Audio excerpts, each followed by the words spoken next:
parfois partis de rien, ayant été sans le Seigneur, ayant une vie instable, sans repère, cherchant absolument un réconfort dans la drogue, l'alcool, les femmes, les hommes, la musique, le sport, les jeux vidéo, le travail, les amis.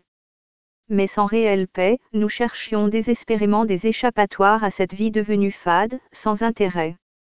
Lorsque nous pratiquions nos péchés, sur l'instant nous étions remplis d'une fausse joie qui était éphémère. Sans cesse nous recherchions à revivre ce moment de paix et de joie. Un jour, alors que nous étions au plus bas dans notre vie, nous avons fait la rencontre de Jésus-Christ par l'intermédiaire d'un ami, d'une situation de notre vie, une interpellation dans notre cœur, une rencontre. Lors de notre conversion, Elohim nous ramena vers lui en nous faisant passer de la mort à la vie, du royaume des ténèbres au royaume du Fils de son amour. Rendez grâce au Père, qui vous a rendu capable d'avoir part à l'héritage des saints dans la lumière, qui nous a délivrés de la puissance des ténèbres et nous a transportés dans le royaume du Fils de son amour. Colossiens 1h13. Ensuite, par sa grâce nous avons été pardonnés, justifiés, purifiés, lavés de nos péchés, scellés de son esprit et ayant reçu l'autorité sur le monde des ténèbres. En lui vous aussi, après avoir entendu la parole de la vérité, l'évangile de votre salut, en lui vous avez cru et vous avez été scellés du Saint-Esprit qui avait été promis, lequel est un gage de notre héritage, pour la rédemption de ceux que Dieu s'est acquis, à la louange de sa gloire. Éphésiens 1h14. Étant nouveau convertis, un feu de sainteté, un feu d'amour pour les âmes, un feu pour la recherche de la vérité, un feu dans la prière, un feu dans la méditation de la parole nous embrassait. Nous étions bouillants pour les choses d'en haut, bouillants pour assister à des réunions de prière, pour intercéder, pour prier pour les malades, pour délivrer des personnes liées par des démons.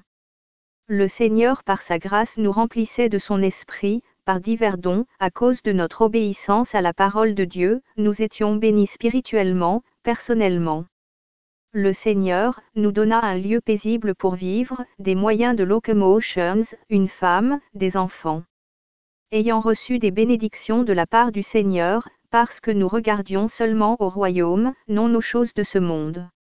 Mais cherchez premièrement le royaume de Dieu, et sa justice, et toutes ces choses vous seront données par-dessus. Matthieu 6h33.